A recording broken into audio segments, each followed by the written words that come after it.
Alrighty then, looks like we are live. My camera's crooked. It's not good either. Yeah.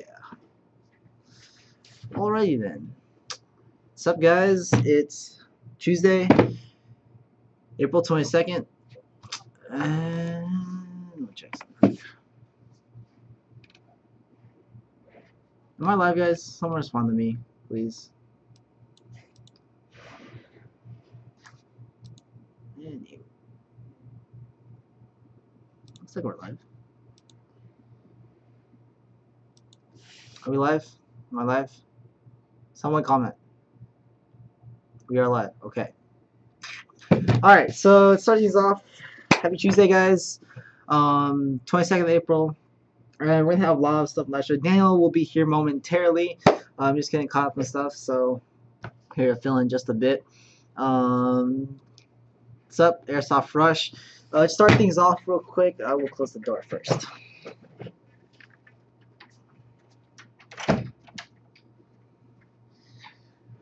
Alright, so to start things off, I just want to do a couple shout outs for you guys.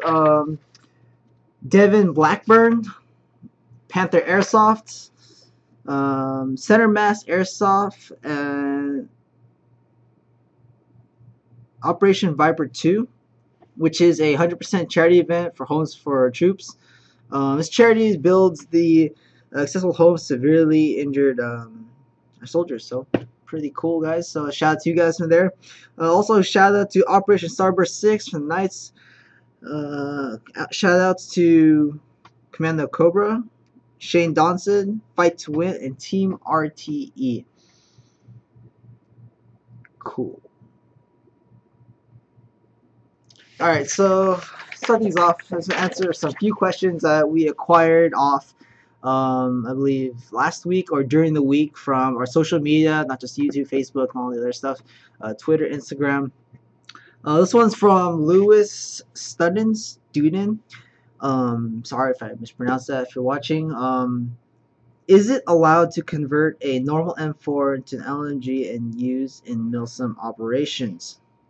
I believe in MILSIM operations you're only allowed to use dedicated support guns such as the M249, M60, M240 Bravo, but depends on which MILSIM event you want. You want to check the regulations, their websites, the regulations of whether or not it is allowed, because also magazine capacity is also let's say a restriction during MILSIM events.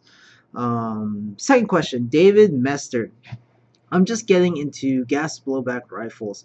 Do you have any pointers for me to remember as far as cleaning, maintenance, upgrades? Also, if I were to get a MOX suppressor for it, or do I need a gas version, or anything work? Alright, for gas blowback rifles, in my experience, the KWA LM4 is a good choice. For cleaning and maintenance, also, like, just keep the O-rings lubed. Don't run it when it's too cold, because obviously in chemistry nature gas does not like to expand when it's cold. Upgrades wise, you could do Tap World, or new custom bucking. Maintenance wise, always keep your inner barrels clean. That's pretty much standard for all airsoft guns. That would prevent jams and whatnot. Better accuracy, better range. If you want to get a longer barrel extension, I would run a longer inner barrel so it doesn't ricochet inside. It also depends on the how long the barrel extension is. So either way, I'm gonna start answering questions on YouTube's. My screen is too small, that's why. Airsoft Rush, Mark. Do I ever use a Polar Star? Oh, man. I did own a Polar Star back in the day. It was a custom AK, but I sold it because I just didn't like not knowing there's no lot of moving parts in the gearbox. I prefer more mechanical, like for example, normal AG gearboxes. But Polar Stars are nice if you have them as well as you don't have knowledge of airsoft tech, which are really, really great products. Less problems, I guess you said, not really, just probably cool problems, but less moving parts. So it's really much more efficient. So that's my opinion. Polar Stars are fun rifles. I have nothing to bash on them. But being a tech, knowing how to work on airsoft guns, gearboxes, I just like knowing there's gears, pistons inside my gun. So, Airsoft Texas 1945. Can I see the gun on the left? MP9. That looks new. Oh, this gun.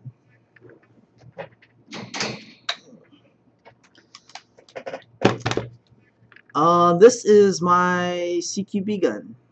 So, I just rebuild it. Nothing much here. I mean, it shoots around 40 rounds a second at like 380, but I don't use it on the field. It's merely just for fun. It looks cool, right? So we got the Mad Bull A stock here.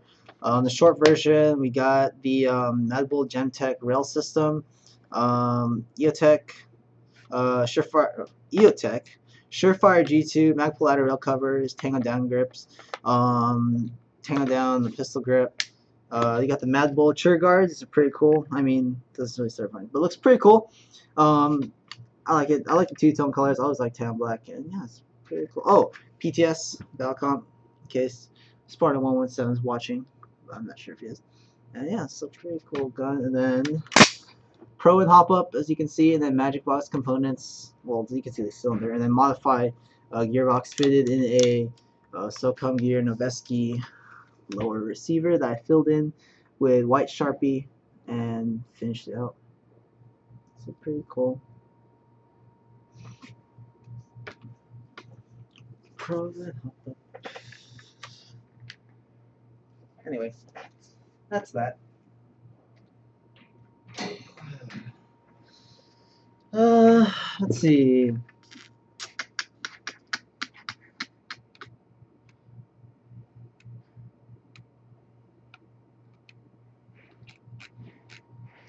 Let's refresh this page. Alright, well, two other questions.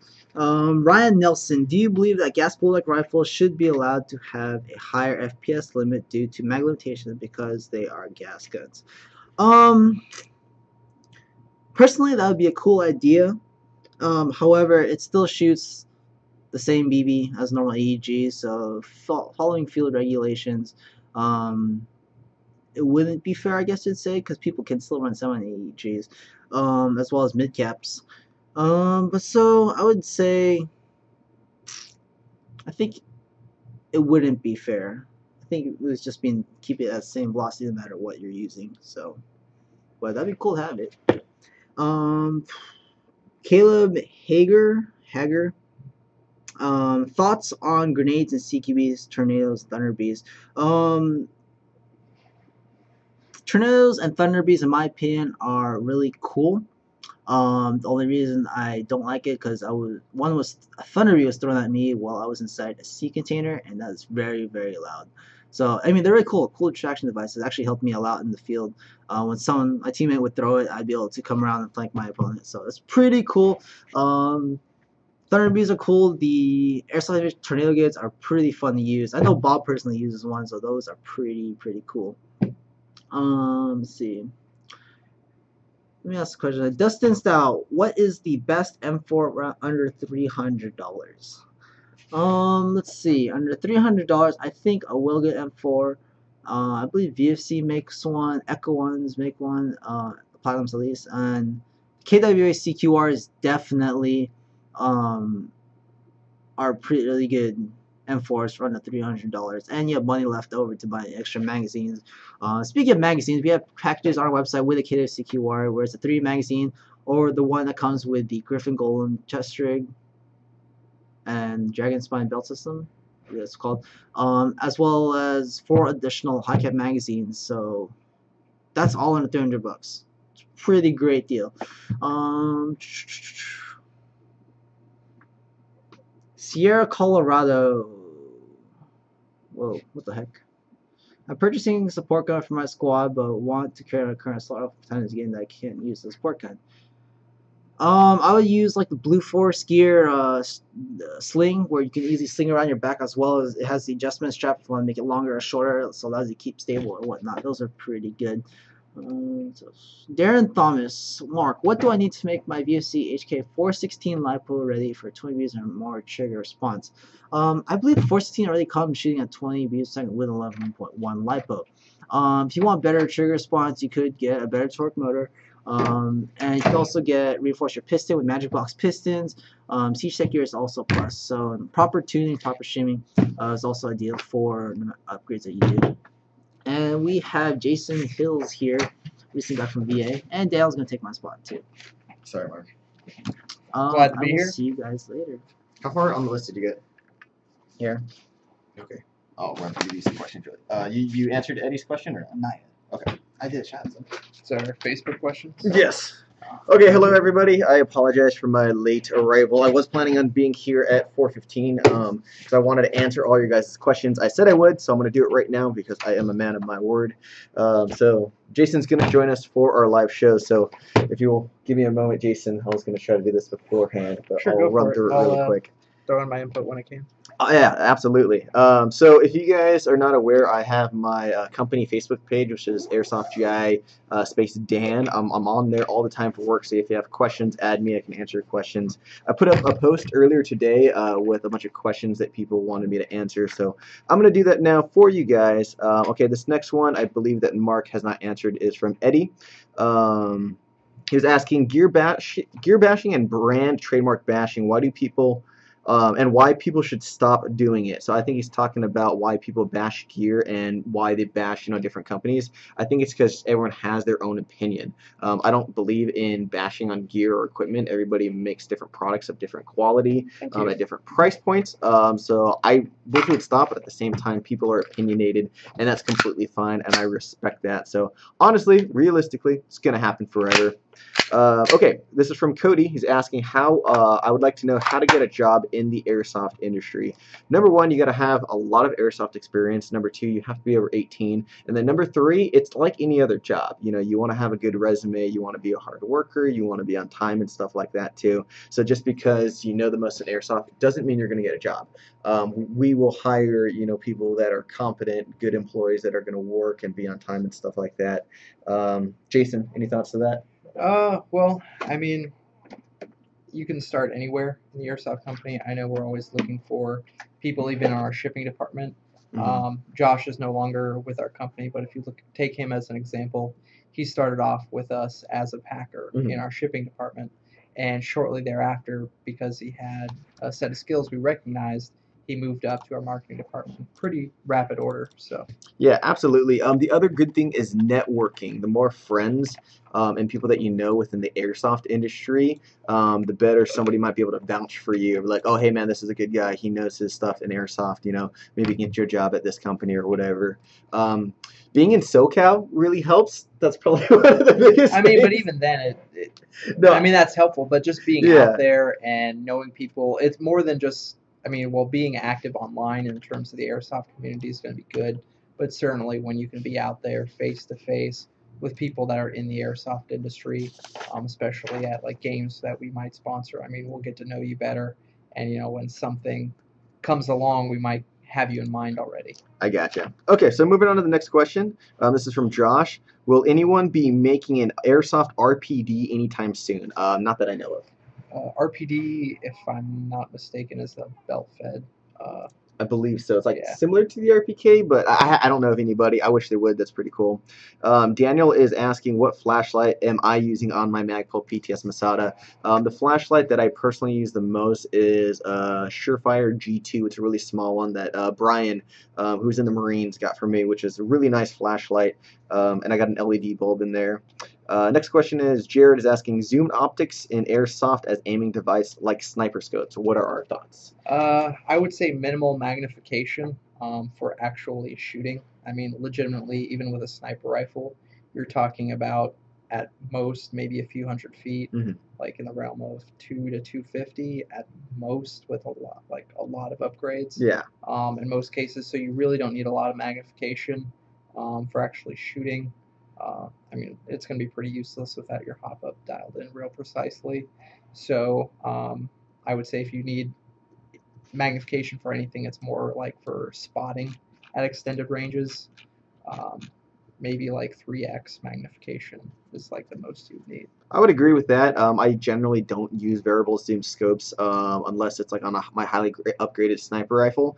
Red dots and iron sights are my favorite. If anything, there are some really nice variable zoom scopes that will zoom in 1.5 to like 4. Those work great, so I would definitely recommend those. So sniper scopes, they aren't bad, but there's also not too much use for them because airsoft BBs are not that accurate and that consistent. Spotting is really nice.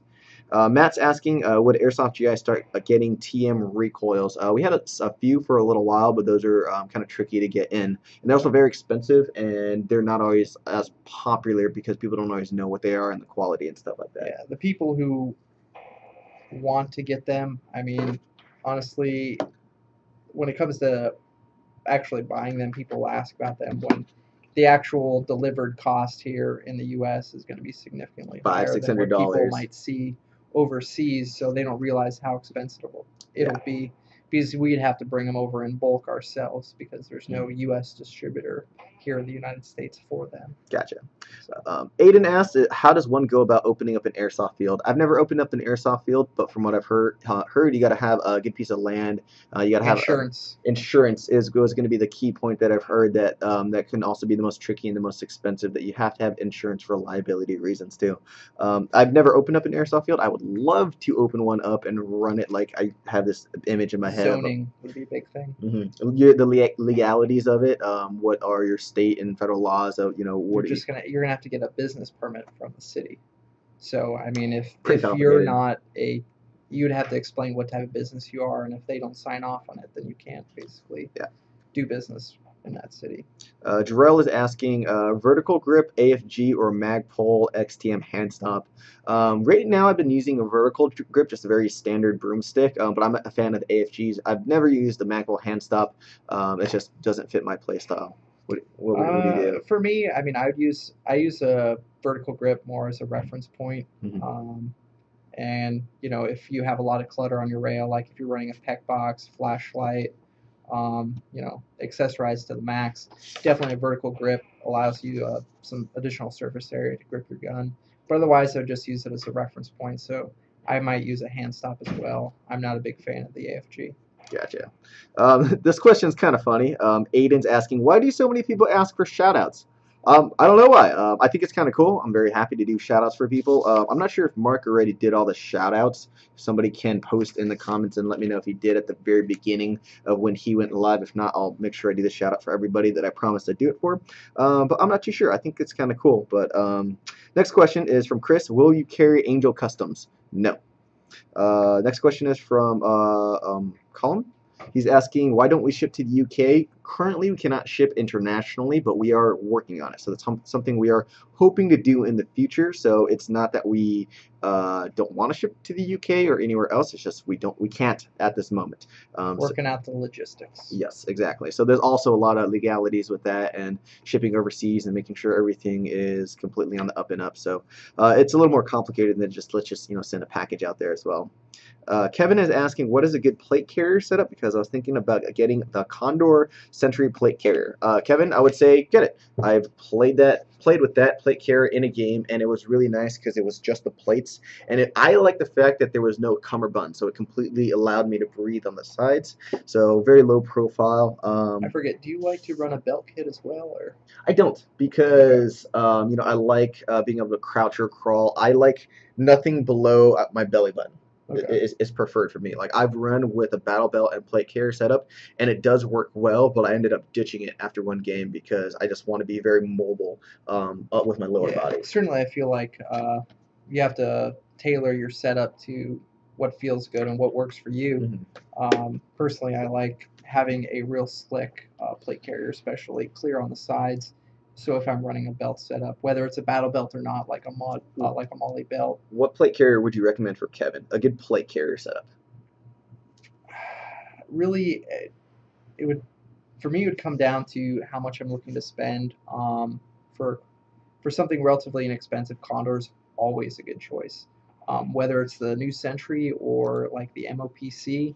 MOPC, that's good. Yeah, MOPC is relatively low profile, but it's going to have more volley real estate.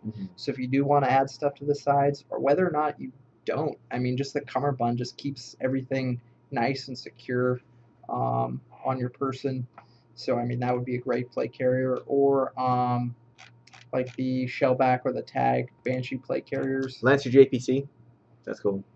Illinois Steel. Yeah, I like the JPC. You do have 2 Cry multi-cam JPCs. Well, just putting them on the spot. If you guys saw me do the video with the angle JPC, it was Jason's. He let me borrow it. So I like he has, my gear. What can I say? well, he likes it so much that he bought 2 Cry JPCs. So in multi-cam, both of them, right? Hey, 2 is 1, 1 is none. Exactly. No, I'm not That's saying rule. it's bad. I'm not saying. I'm just saying. Hey, you have 2. I I didn't have write none the of rules. them. I just So play by them. no, you're completely right. I'm not arguing or talking down at all. I'm just, you know what this is? This is my jealousy because I don't have one. Okay, cool. Okay, next. That's why I loaned it to you. Very kind. This is from Rock. He's asking, can you use BBs on the ground for grenades? I would not recommend it if it's like a tornado grenade or anything like that, because if a BB's on the ground, it's dirty or it can be fragile. It can break. So the same problems putting a used BB in a gun, you can still get with a grenade. It can jam it, it could break it, and give problems with it. Certainly with a tornado grenade, it's going to be more problematic. Like some people pack like BBs into the Thunder Bees in a situation like that. We don't necessarily because I don't necessarily advocate it, but that is like.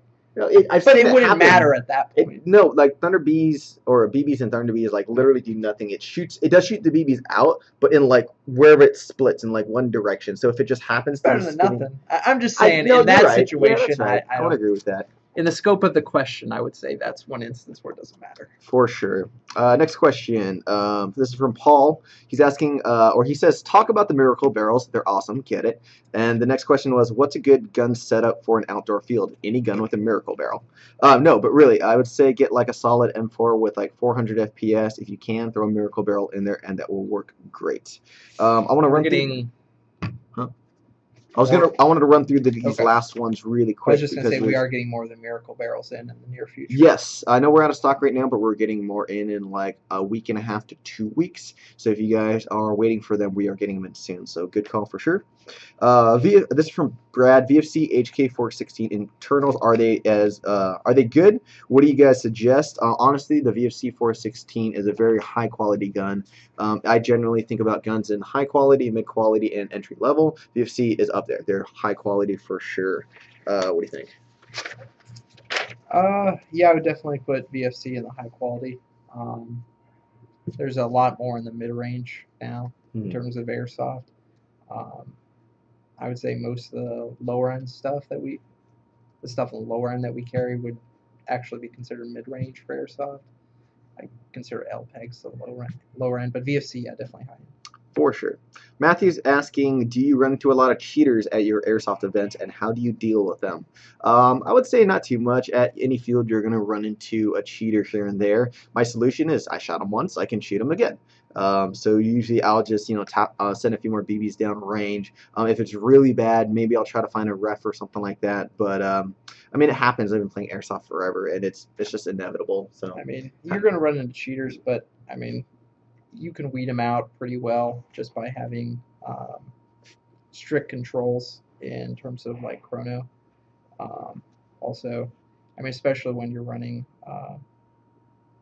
like a smaller scale event, it's easier to with people you know. I mean, for us, that's a little bit more difficult, but yeah.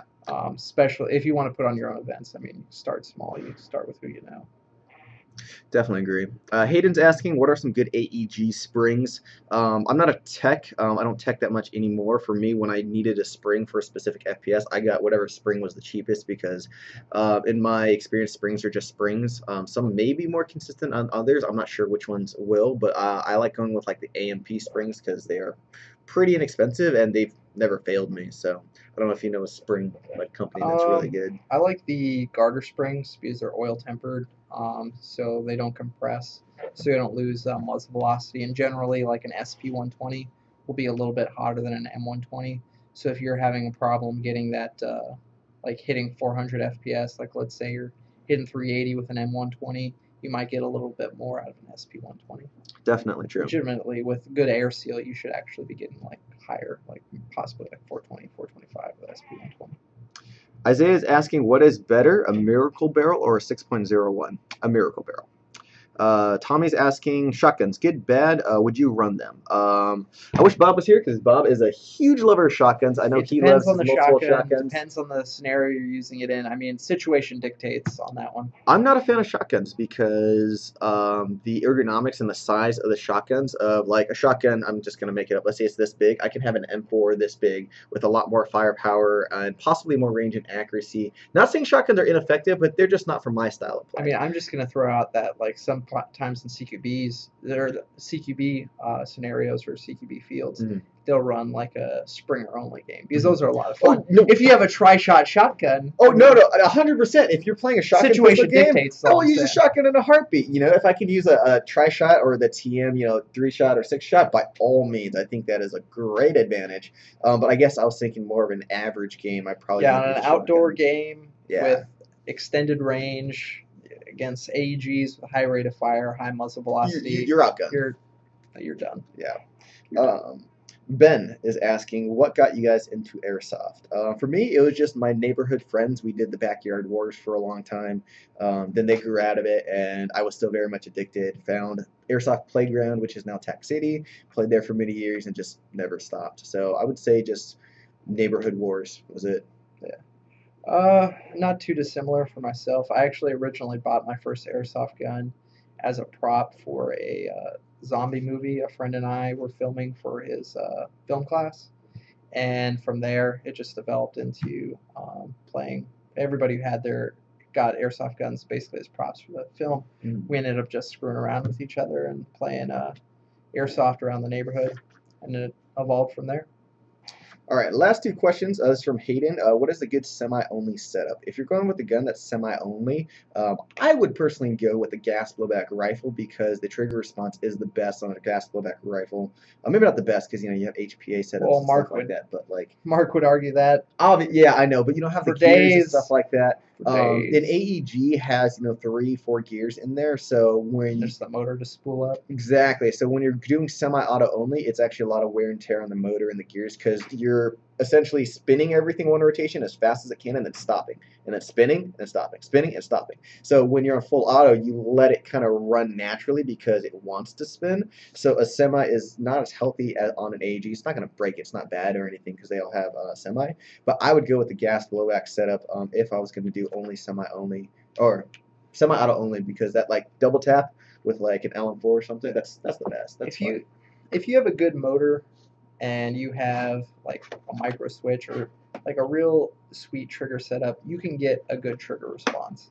But just bone stock, say an LM4 versus a bone stock whatever, the trigger response is going to be better with the gas blowback. Gotcha.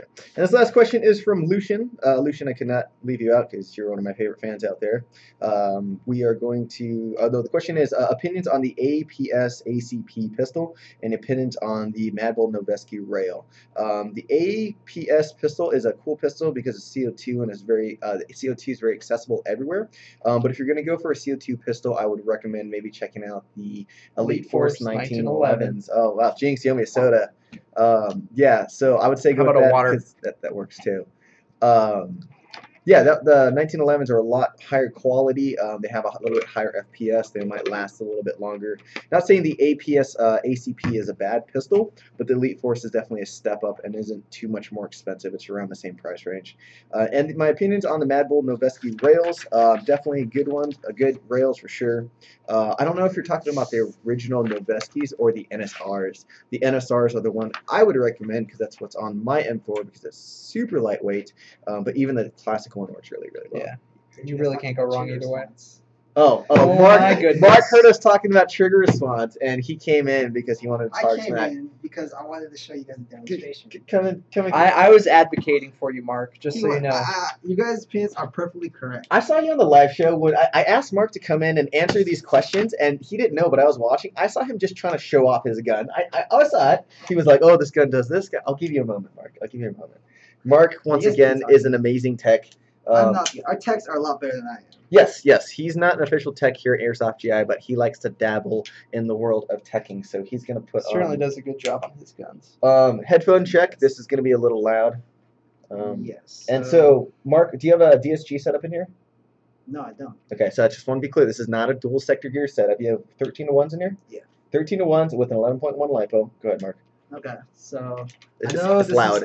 I know this is cleared, so yeah, I'll let you do it actually. 'Cause you're Okay, we're gonna keep this down. If you guys can hear it. Sounds like Yeah. a power drill. It does sound like a power drill. But the Unplug trigger that. response is so short. Yeah, it's super Anyway. quick, but okay. There's Mark. Shoot them, Mark. All right, Mark, get out of here now. I will. Okay, so we'll That's get the into line. our normal agenda now. Thank you for bearing with me, and I apologize once again for being late.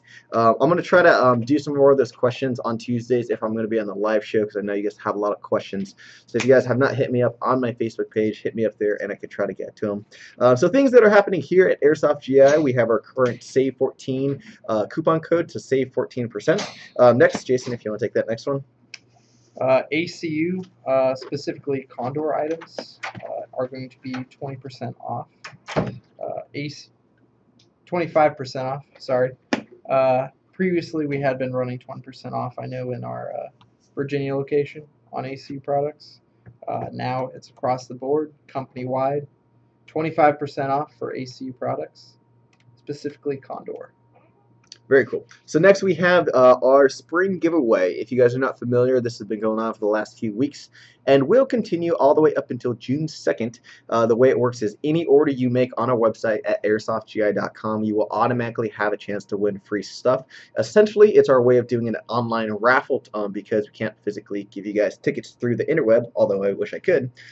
So you will get a passcode once you complete a purchase with us. You enter the passcode into one of our sites, and you have a chance to win. So you can win BBs, you can win tactical gear, or you can win a super awesome Ares M110 sniper rifle that this guy just won like last week, which was awesome because he had like a $50 purchase with us and he won like a $500 sniper rifle. Yeah, that was his first purchase too. Yep. No, I think it was the second. It wasn't Are you the sure? first. Yeah, I Okay. looked it up. So you have a chance to win some really crazy cool stuff. But he definitely got the better end of that deal. Like, imagine that. Like, you could literally buy a bag of BBs, and you can get that to your house, and next thing you know, you got like a $500 new gun. Like, it's completely possible. So that's something that if you guys are not taking advantage of, you definitely should. We have Burst Wizards. We've talked about this a lot, but I like talking about it because it's a cool feature that we have. Burst Wizards, if you're not familiar, it's a little computer chip that you plug in between your battery and your gun, and it will give you a 3-round burst function along with a lot of other cool functions. We sell them for $40 a piece, but if you buy it with any gun that's compatible, you get it for 50% off, so you can get it for like $20. That's so much better than back in the day. I mean, it's basically a plug-and-play MOSFET. Yeah. I remember when people first started dabbling in MOSFETs and Airsoft, it was such a pain, especially for our techs. Yeah, for sure. And MOSFETs are nothing new to the Airsoft world, but it's just nice that they have been mainstream. It's plug and play, and it's reliable as opposed to. For sure. So we also have some really cool custom guns that we're going to show you guys in just a few minutes. And the cool thing about these custom guns is our techs are definitely world class. These guys are amazing techs, and one of the reasons why they're so dang good is that this is their full-time job. This isn't just like a hobby that they do that I don't think a lot of people realize. They literally spend 40 hours a week teching on any and every single airsoft gun out there today. So they have a wealth of knowledge that there's almost no gun we can't fix or upgrade. So if you guys have any broken guns that you want us to fix up for you, we can do that. Or if you want us to make some epic customs like you're going to see in a few minutes, we can do that for you as well too. You say stuff like that, like virtually any airsoft gun, people are going to challenge us. Yeah, no. TMM 16A1 FAMAS, there are no parts. That's definitely true. Version 1 gearbox, like it's out there, but I don't know if we're gonna be able to find a part. And that's not to say there's a lot of other good techs out there. I know there's a lot of really good techs that can do a lot of good stuff too. But the point we're making is that they're not. This isn't their side gig. They're professionals. Professionals, definitely professionals. So if you want a gun shooting like Mark's, we can do that. So it's kind of a definitely crazy custom, but it's a possibility. Other cool stuff, we have 2 events coming up on the East Coast. We have the Operation Reclamation 3 coming up on May 18th. Me and Jason and Bob will be going out to Virginia. The cool thing that we just set up on our or on Facebook is that The game itself is going to be on May 18th on Sunday. Me, Jason, and Bob are flying out there with a couple other guys from GI on Friday night, so we'll be at the store on Saturday. But Saturday night, we're going to do a meet and greet at Mi Hacienda, which is a Mexican restaurant right next to GI Tactical. Yeah, it's literally right next to the store. So really good food. I mean, if you want to show up, hang out on Saturday before the game, get the supplies you need. I mean, you'll just pop over next door and we'll meet up, eat, have some drinks, have a good time. Yeah, absolutely. So this meetup is completely free. We're actually going to be providing the food for you guys as well. So if you guys are planning on attending, please find that page. You guys can go to the OpRec page, or it's going to be on Facebook as well. And just say you're going to be attending so we can get a head count. And then just join us some food and drinks, and it's just going to be a good time too. Next, we have a True Tourney, which is the Tactical Response Unleashed Tourney that's happening on May 4th in a couple of weeks. CQB Tourney, that's going to be pretty cool, so that one's going to be fun. And then, Jason, I'll let you jump into the next ones if you want me to catch my breath. Sure. Right now we have our CQR packages. If you're not aware, KWA CQR, fantastic gun for the price. We're basically offering it at a great price with 3 spare magazines. Currently, what's the price they're listed at with the 3 mags?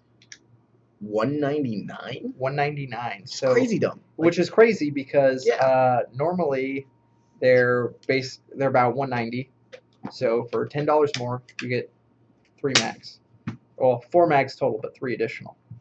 Additionally, we have a number of packages for the CQRs with the magazines and tactical gear. Specifically, I know we have some with the Griffin tactical gear. For the price, you cannot beat these packages. Then we also have LM4 mags. I know for the longest time, LM4 mag availability has been spotty. It's been a big concern for me. It's been a big concern for anybody who runs an LM4. Is you get the gun, can't get spare mags, and when spare mags are available, they virtually sell out overnight. So right now we have a large inventory of LM4 mags. They're going quick, but they should at least be available for some time. So get yours while you can, while we have them.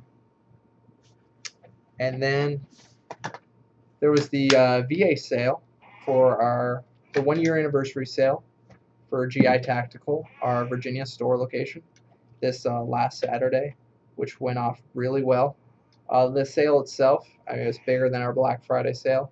We had all sorts of vendors that donated stuff to our raffle, to our goodie bags, who were out there with booths. Polar Star, Balkan, Die Precision. Who else am I forgetting? Is Balahak out there? Well, Balhack was out there. The field, Dinwiddie Airsoft, Tactical Response Unleashed. The X Zone, of course, where we've hosted Op Reclamation 1 and 2, and we'll be hosting Op Rec 3. They were out there as well. Big thanks to all our vendors that made it out. Big thanks to all the customers that came out. We tried to make it as exciting for you as we could. We had 150 goodie bags. I mean, they're just packed full of swag. All told, we had about 23 sponsors. And I mean, they really just came through with that swag and all those raffle prizes. I was really happy that the event was such a success. I wasn't out there. Jason actually did just come back from Virginia to go to that event.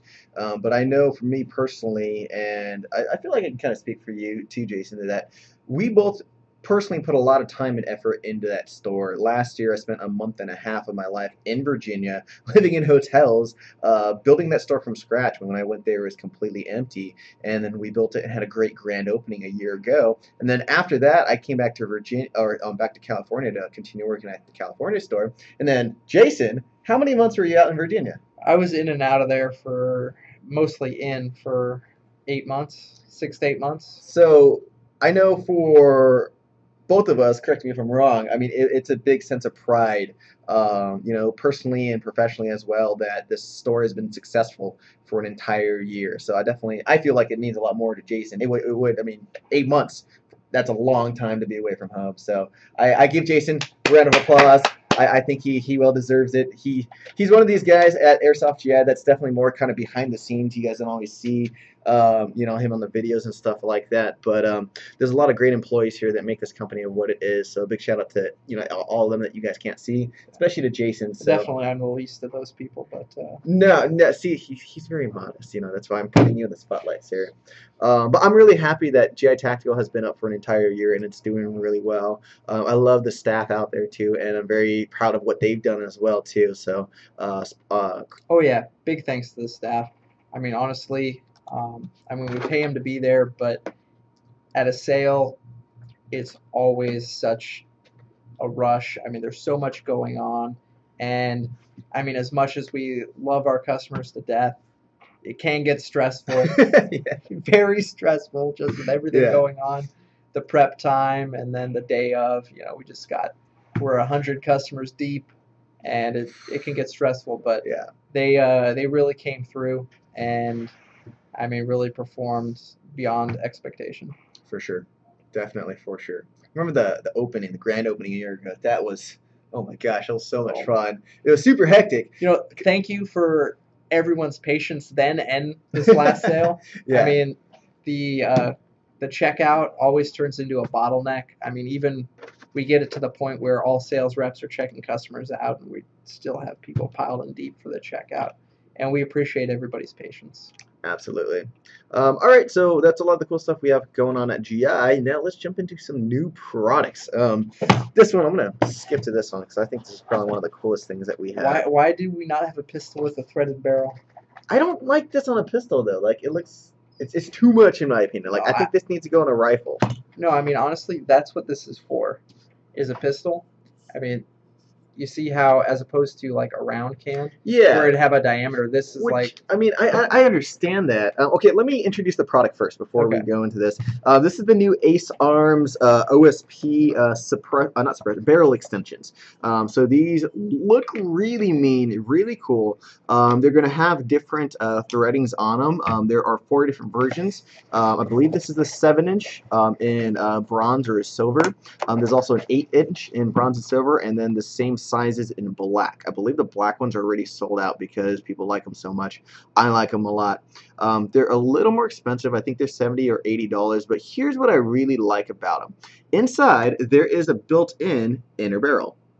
Now that's really cool because potentially if your gun is fully compatible with it, you can plug this into your gun and immediately get a range increase, accuracy increase, and FPS increase. Similar to like the angry gun suppressors we had before for the MP7. Exactly. So that's naturally going to depend on your gun if it's compatible or not. The thing that I like about that they designed really well from Ace 1 is that inner barrel, let's say it doesn't work or it jams or it's just not lining up properly or whatever, you can actually remove that inner barrel and then just have it act as a mock suppressor.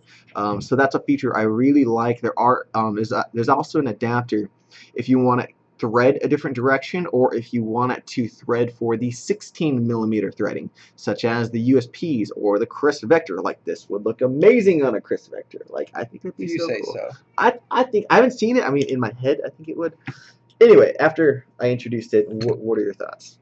I mean, for my part, I mean, the overall, I mean, you can call it rectangular kind of, but it's really a octagon. Yeah, for sure. Like, I mean, it's just the height over the bore of the suppressor or mock suppressor, as it were, or barrel extension. It's just it's going to interfere less with your sights.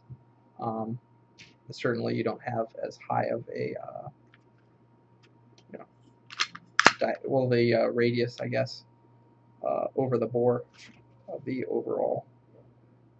Yeah, the radius isn't going to be quite as high, so you can get behind your sights better, or better utilize your sights. So I think these are really cool. So we have these here at airsoftgi.com. The black ones, hopefully, we can get back in stock pretty soon. But we still have some of the silver ones right now. Definitely. Okay, so we also got a cool little red dot, and this is from Walther. This is the PS 5.5 red reticle. So what I like about this guy is that it has the riser already, so you don't have to get a separate riser. But otherwise, it's a pretty clean looking red dot. I'm going to try to get this on camera for you guys. And you have a nice little floating icon. No, that's too bright. So just another option for your red dot needs. I don't know if you guys can see that. There you go. I should put that over. Wait, I'm gonna put this over here so you can. That doesn't You gotta work. show it to the camera, not to the monitor. No, that works, right? You guys can see that, right? No, there we go. You had it there. That's what I had before. Cool. So this is a cool new little red dot. Jason, what do you think? I like it because, I mean, this is Airsoft, so we're going to be wearing full seal eyewear at the very least, if not a full face mask. So this has basically got a built-in riser. I mean, this is the battery compartment down here, but it raises the optic up as well, so you can more easily get behind the sight with, you know, goggles or a face mask. Full metal construction, so I mean, it's going to be built solid. It's got adjustable windage and elevation, which you know, you do need to still sight in your optics in Airsoft, despite you know, our tendency to aim via the stream of our BBs. It is helpful to zero in your optic. Of course, you need to dial in your hop up first, but I digress. Adjustable for windage and elevation, multiple brightness settings, full metal construction, built-in riser, rail mounted, thumb screw. It's good to go. Solid. Man, that was very detailed. I feel like my review just like I said nothing. I try to be It's a red concise. dot, guys. No, you were extremely concise. I'm just like, it's a red dot, guys. Here you go. Jason Like, has oh, so look much at the pretty, details. look at the pretty sight. I know, right? Oh man, I'm so embarrassed right now. Okay, I got you bit. Okay, can you grab maybe one of the guns from, or possibly both the guns? Sure, We can I'll go over grab those. both. So we got some cool new guns in. One for you, one for me. Cool. You give me the pretty one.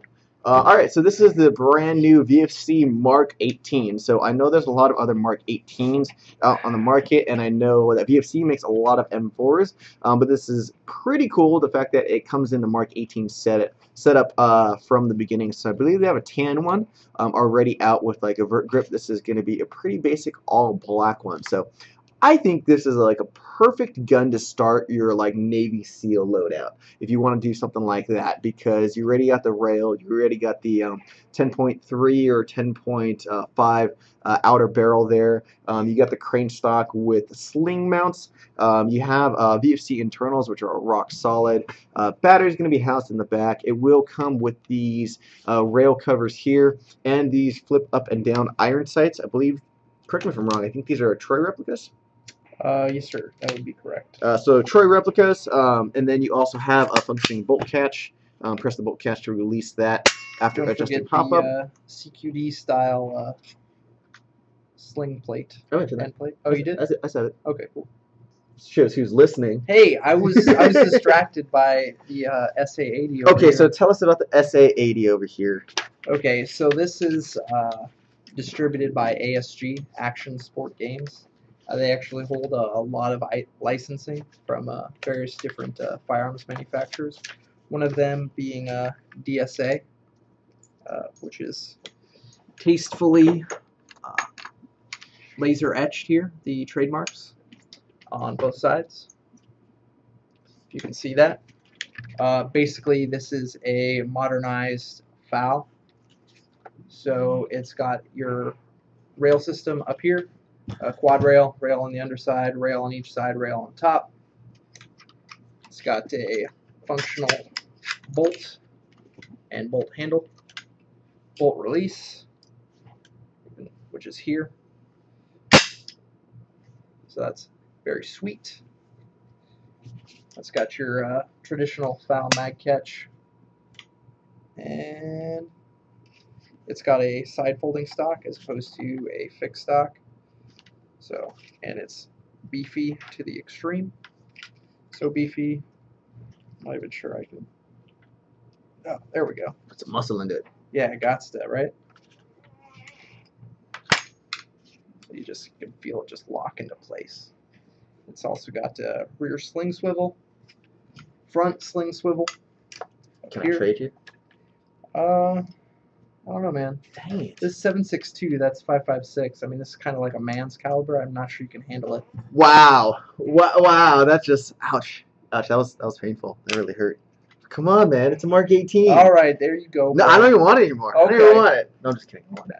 The iron sights. I think I forgot to mention. Sorry, really Okay. quick. This Go ahead. is $430. So I know it's a little bit more expensive, but I would drop $430 in a heartbeat if I had it at the moment because this gun internally and externally is worth it.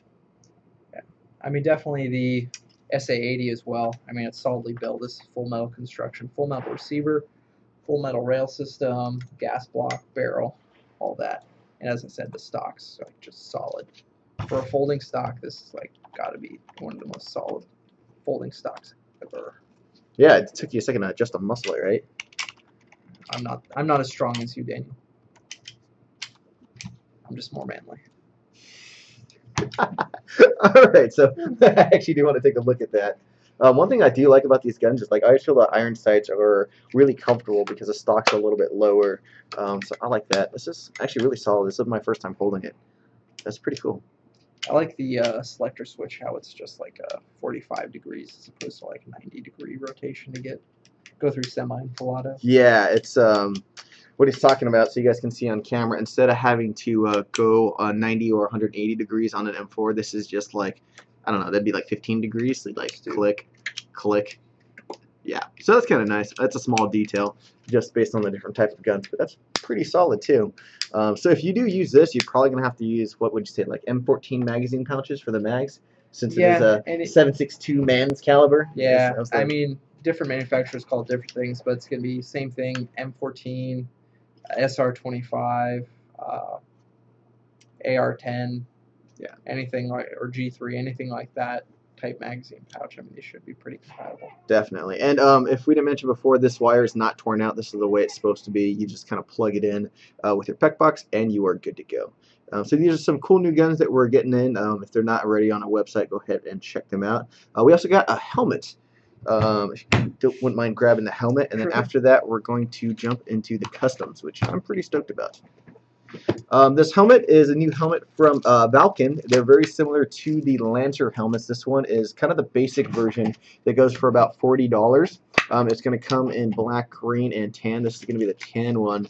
I say it's the basic version because on a lot of these helmets, or the like fast replica helmets, you'll actually have that knob in the back with the I don't know what the name is, that clamping mechanism around your head that kind of I know everything exactly up. what you mean. So if you guys have seen the helmets before, you'll know what I'm talking about, and that is nice because it makes the helmet really secure. This still works really well, and it's nice because it is more affordable, coming in at $40, and it's significantly, I think it's half the price of some of the other ones we carry. Yeah, definitely. Some of the other ones are around the $80, $90 price range, and so you have some pretty comfortable styrofoam inside. That is actually, it's like the hardened styrofoam that's still lightweight. You get some spare styrofoam as well to size the helmet to you. Am I operator now, Jason? It takes more than a helmet to be operator, honestly. My mommy says I'm operator. Yeah, well, your mom ain't here. Dang it. So yeah, pretty cool. You got your mount for your NVG, or we'll put GoPro stuff here. Rails on the side, and then Velcros for all the cool patches. Oh, speaking of patches. Oh, I suddenly remembered something. This reminds me more of the basically the real version. There's a military, and then there's a sport version of the bump helmet. The sport is like more for civilian use. I got you. So that's what this is a replica of. So we got some new patches in, and I'm gonna But it's in demonstrate it. tactical tan/coyote/FDE. Do you want to demo these patches? I'm wearing a hat. You're not. But that works. Wait, I want to put this one here. These patches are from. Radioactive. I love that song. I love Imagine Dragons. I don't know why, but I always like imagine like Dragons. that. No. Oh, it's not. I'm just like that part. Radioactive. Or what's the next line? I'm waking up to ashy dust. Yeah. It sounds like I know the whole song. Post-apocalyptic world. I'm thinking John Connor personally. Post-apocalyptic. Get your gas mask on. There you go. Hello, yeah, my name is Radioactive. For those look. This for those slow operators. I didn't plan this out. But look, you have like a whole story. Hello, my name is something. But then you have the radioactive nuclear sign, and then you got your gas mask. Biohazard gas mask. Yeah. Chemical warfare. Back to the point. These are new patches from Ilgear. Arc rails. Yes, I mentioned that, didn't I? I said rails. Okay. Arc rails. Yes. But a bunch of cool new patches from Ilgear, and so patches are always fun. So check those out. There's a bunch of other ones that we got in as well. A flopperator. I don't know what that means. A flopperator? Yeah. Where's the customs? My gear is all floppy. Oh, they're over here. They're by me. I apologize. All right, so why don't you introduce this one, Jason?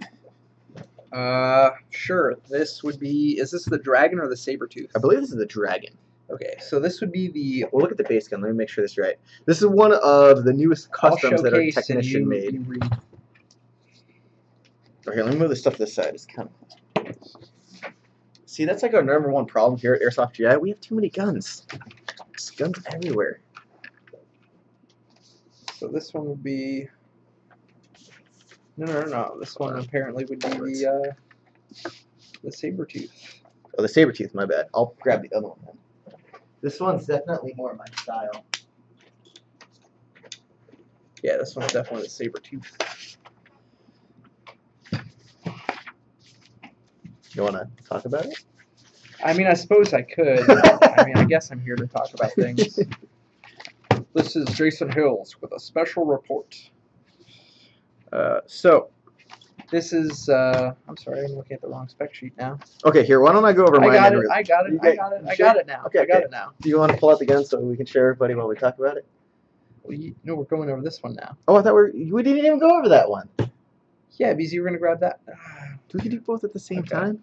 We're working on our communication here. This is our first time on the live show together. Bear with us for a moment. No, you're making the wrong sound. It's pew, pew, pew. Oh, my bad. Pew. You're right. Pew, pew, pew, pew. More pew. Exactly. Okay. So here we have the Airsoft GI custom saber-tooth. Now this is built off an Echo One M16 Platinum Series, to be denoted by the fixed full stock here, where the battery compartment will also be. So you can get if you're not interested in running a small little LiPo battery pack, although you still can, you can run one of those huge nickel metal hydride or NICD brick batteries in this stock. It does still have a small connector. Now the muzzle velocity is going to be about 390 to 400 FPS, so it's going to be legal pretty much any outdoor field. And it has a decent length outer and inner barrel, so that'll be better for playing outdoors as well. Now this has Lonex high-speed gears, a Lonex version 2 cylinder head, magic box, POM piston, Lonex 8mm bearing bushings, Lonex A1 motor, Modify 120 spring, Modify flat hop-up nub, a Mad Bull Daniel Defense wrist tube, 9.5-inch rail system, which is just a great solid rail system, and it's a two-piece design that's free-floating. Now the two-piece design theoretically allows you to add a grenade launcher, yet still having a free-floating rail system if you like. A Griffin license M4SD flash compensator. Get that near the camera. Get a good angle there. It's kind of cool looking. Yeah, it's basically heavily ported, and then it's got the prongs on the end. So it's kind of a combination flash hider / muzzle brake, and then it has VFC 416 style sights. So it has that diopter rear sight, and then the 416 fixed front sight post.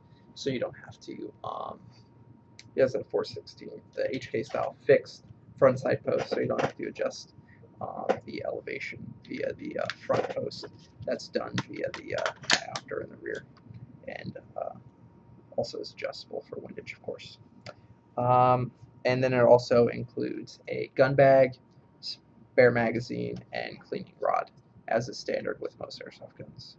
But this comes with a nice NC Star 36-inch gun bag as opposed to just a box, which, gun bags are great because, they're going to last you longer than a cardboard box, and it's going to have pouches to carry spare magazines and other accessories. So All in all, I mean, a well-built gun for outdoor play.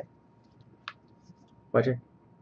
No, I had my turn, and now the show's over. No, this is now the Jason show. It's not the live show anymore. It's just like This Jason is this is evening news with Jason Hills. show. Can I be the weatherman at least? Yes.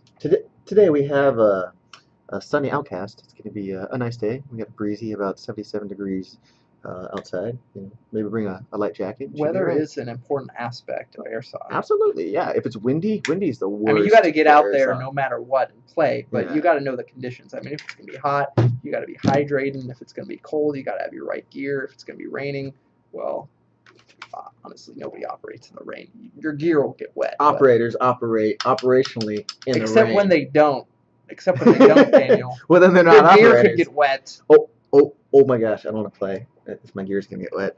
Yeah, I keep trash bags in my gears, so when it's raining, what I'll do is I'll tape up the gun in trash bags because obviously I don't want to mess up the electronics of it or anything like that, and continue to play. You know, your gun is whatever. Honestly, for airsoft, your gear has to look good. What you do with those trash bags when it rains, literally, you'd like punch a hole out of each side, punch one in the bottom, so you can wear it like a poncho, and you can just keep That's not very tactical though, because I'm just saying, when you're playing, it don't matter. When you get in out of the rain, you can show off all your nice gear. But what's the point of showing off your nice gear if you can't see it because it's in a trash bag? No. I'm saying once you get back to the staging area, when Mhm. you're under a canopy that'll protect your Then gear you from look the cool. rain, then you take off the trash bag and you got Gotcha. this clean, nice gear. That's I guess that's a valid point. So, That I makes mean, sense. The tactical geardo, he has to think of these things. You got to make sure your gear doesn't get muddy. You don't want muddy on your It's like, crutch APCs over there. I'm just saying, you got to look good. That's 50% of airsoft. No. It's about 90. Let's be honest here. Okay, Being modest. I was just trying to, take it easy on you, Daniel, because you don't look good very often. I don't. Ouch. I was Burn. It hurts. No. You're completely right. When I play airsoft, I don't really care too much about trying to look cool. I played for the last 2-3 years in jeans and one combat shirt and unmatching tactical gear. I didn't care. I was just You playing used to airsoft. run ACU. I mean, you were effective. Yeah. when you were running ACU. I could kick butt in my pajamas if I wanted to. I just. I would say something about you being Asian. Well, Now I want to hear. pajamas. I'm a little well, curious. I'm just gonna say, the Viet Cong, something. I don't know where this is So going. I'm not in the moment, but Yeah. Well, yeah. No, I hear what you're saying. But no, I'm definitely becoming more of a tactical gear guy because I have a good set of BDUs now, and I just bought some really nice boots from Under Armour, the Val sets, and I love those. those are boots nice awesome. boots. They're super Those nice. super They nice are boots. lighter than my Vans that I'm wearing right now. They are built like a 0.5 running shoe. Yeah. Well, see, they're like a running shoe / hiking boot because I have never had a problem running through any terrain. But they are lighter. They're lighter than my normal running shoes. They weigh half a pound each, and it's super awesome. I love putting them on just I'm walking My in the big air. gripe about hiking shoes though is they're generally. I mean, you can get high top hiking shoes, but generally they're not high top Yes, boots. So I definitely agree. So my next plan is to get a nice plate carrier to go with the BDU. So I'm actually thinking about buying one of Jason's JPC if he is kind enough to sell it to me. So it's still kind of up in the air, but that would be kind of cool. I'd like to have a cry JPC. Pretty nice. Okay, before we run out of time, we got about you 10 too can minutes. be a crybaby. I see what you did there. Very clever. We're just going about crying over our gear, right? Yes. So that's kind of weird. Anyway, the next gun that we have here, this is another ECA or Extreme Custom Armory. If you guys are not familiar with the ECA series, these guns are pretty much some of the most decked out guns that our technicians build. So absolutely amazing. So they are on the higher price tag. We're talking $600-700 up to $1,000 or more. But this is just an example of some of the cool stuff our techs can do. So with these guns, it's not just externals, but it's internals as well. So starting with this gun, this is going to be the Black Dragon. Super awesome name. I think that's cool. So shout out to Aaron Mora at the tech department, tech manager over there. Base gun is an Echo 1 M4 Platinum, which has VFC internals, which is outstanding. We have the Madbull Noveski NSR key mod rail system, which is my personal favorite. This is the exact same rail system on my gun. Then we are going to have a JG 10-inch outer barrel. We have an Echo 1 SPR gas block inside. I really like the MFT Battle Link minimalist stock. It looks really cool and futuristic. The buffer tube is also going to house the battery, so you'll take this off and you're going to go with a small 11-1 LiPo, which it can't handle. We have an AIM Sports mini micro red dot. This one is cool because it's auto adjust, so there is no switches on it. That's the off switch, and that's the on switch there. There's a sensor that senses how much light is around it and will automatically adjust the red dot to the brightness that it needs to. You still have your normal windage and elevation controls. Super quick acquisition. You do have a small Madville rasp fix to raise it up a little higher to match the iron sights. We have B2 battle sights, which is for, or I believe, Troy replicas as well. Internally, we have a Magic Box cylinder, low neck cylinder head, Magic Box palm piston, which is absolutely outstandingly strong, Magic Box palm ball bearing piston head. We have Magic Box silver plated wiring, 8mm Magic Box bearings, which will just increase your rate of fire with those parts alone. Lonex enhanced super high speed gears. We also have a Magic Box durability pinion gear. Tinley GT 40K motor, modified 120 spring, Madville blue bucking. Does come with a gun bag, and I kind of want to shoot this gun later. Maybe we'll do that for uncut or something, because this thing just, we had a battery with it, and it was just, it sounded maybe not as fast as Mark's gun, but like it was close to, which is one of the reasons why this gun's so expensive. So this is very similar to my own personal gun, going with that whole minimalist of NSR. I originally wanted to go with a KFH or a KX3 like this. This gun's really loud too, but my barrel length wasn't right at the time, and I still haven't changed it out. And I really just like the stock. Like, the stock is cool. I mean, I just like the overall thought process behind the gun just seems to be lightweight. I mean, if you look at it, it's got the key mod rail system, lightweight. It's got the minimal stock, lightweight. The optic that it comes with is a relatively small, like, style reflex sight, lightweight. So the gun is very light. It's very light. It's super heavy, right? It's really heavy. No. Oh, it's light. Yeah.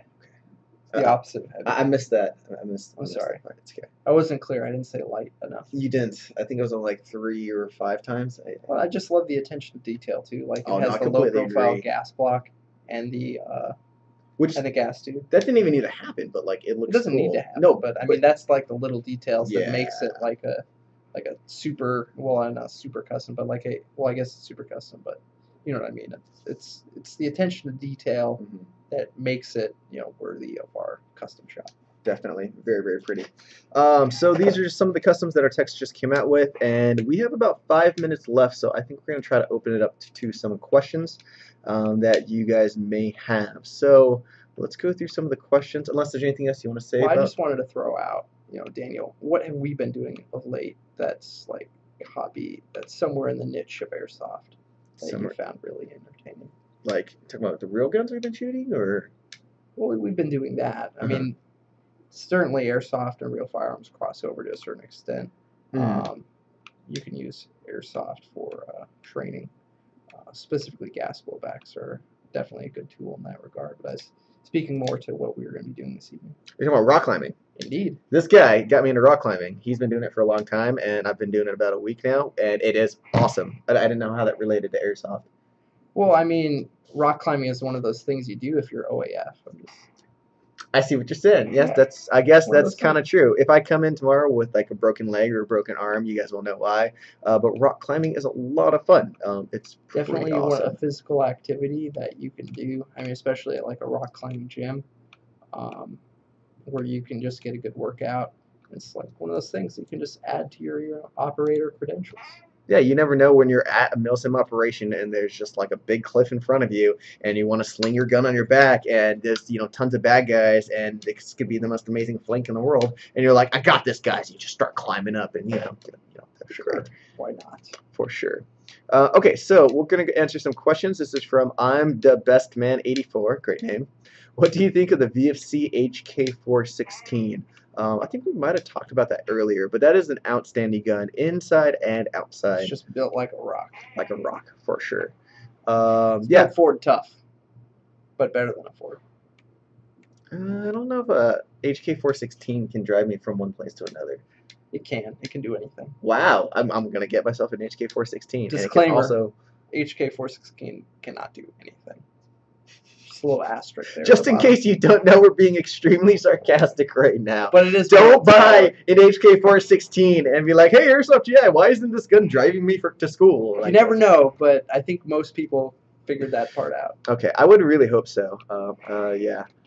What is that? Okay. No,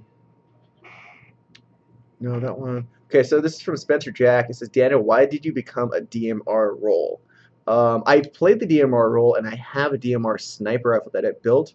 I don't really consider myself to play like one specific role, and I don't really believe in saying like I'm only this kind of role because there's so many different fun things to do in Airsoft that you can be sniper for like a month, and then you can be like the front man kicking down a door and just super intense action. So I don't really like limiting myself to one type of role. So sniping and being playing the DMR role is a lot of fun, but I wouldn't like consider myself, a DMR player. Definitely more, I'd say, aggressive front line type play. That's usually what I'll do. This one's from Kevin. He's asking, what is a good receiver and gearbox I should get? I am on a budget.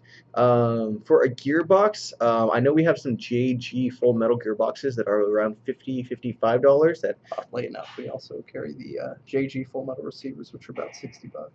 Yes, yeah, that's definitely a good choice. Don't quote me on the price. I'm just going off. If you're on a budget, I think JG also makes some gearboxes too, correct? Yeah, they do, for sure. And those are definitely a little bit more affordable. If you can save up a little bit more money, low necks, I would say, for an internal gearbox or for a receiver, the Mad Bull receivers are really nice. That's actually what I based off my Emperor off of, and I do like it a lot. I mean, definitely a nice receiver is good, but I would say if you can spend the most money on the gearbox, the Low Nex complete gearbox, I mean, it's a very good gearbox. Okay, this is an interesting question. I guess back to sniping and DMR. Hardcore Ops is asking, Daniel, is DMR an increased survival chance in a game or not? I'm guessing what you mean is like having a DMR sniper rifle and playing that role of DMR. I would say if you have a sniper rifle or a DMR that does outrange most of the average AGs on the field at the time, and you are playing back a little bit further, your survival rate will definitely increase because you're not at the front line, you're not taking as much fire, but you're taking advantage of the extra range. So yes, if you play it right, I feel that you could increase your chance of survival. But there's a lot of roles in Airsoft. You can't have everybody trying to snipe. It really you still need depends the front guy. how you define DMR as well. I mean, some people define DMR as still 400 FPS. You can still shoot semi and full auto. You just have better range. Yeah, I wouldn't consider that DMR. I think definitely more FPS. That's like substantially different than a lot of the other. Then some fields would limit you to semi-auto. So. Yeah, which is also part of the DMR thing too. So I mean, it's all about how you play it as well too. So I don't think a DMR sniper is the end all, because if everyone sniped, then the engagement distance would just be much farther. And then if one guy can get close enough, he's gonna wreck everybody. So it's like a big game of rock paper scissors in a sense. But I think okay, what was pistol? Pistols. One more question. This is from Jesse. It says, do Noveski amplifiers work on GBBs enough to get one? I'm assuming you're talking about the amount of sound that's amplified through them. And yes, definitely. If you have a Noveski KX3 or KFH like this one, and you put it on a gas blowback gun, it's going to do the same thing like an AEG. When the air goes out, it makes that loud snapping sound. So it'll do the same for gas blowback. Disclaimer that statement, there are various manufacturers, but specifically the Mad Bull and the SOCOM gear Noveskis are designed to amplify. Yes, absolutely. Thank you for clarifying that. So yeah, they should definitely work the same. The thing about gas blowback pistols and rifles is sometimes the threading is different, so make sure the one that you get matches the threading on your gun. Wow, the questions are just coming in now. Yeah, I think it's just updating. You see any last one you want to answer really quick? Did Bob get a new hat? I don't know if Bob got a new hat. Bob has a variety of hats. Bob has a lot of hats. Bob will definitely be joining us for our next live show next Tuesday. He had to take some personal time off because he was out in Virginia, and that was definitely a long, crazy trip for him and a lot of the other staff. So I think that's going to wrap it up for our live show. Jason, thank you very much for joining us. Oh, I very much enjoyed it. I feel like glad I could be of some help. I feel like you brought a good amount of sarcasm that I thoroughly enjoyed. That's what I'm known for. For sure. You want to go climb some rocks? Indeed. Let's go climb some rocks.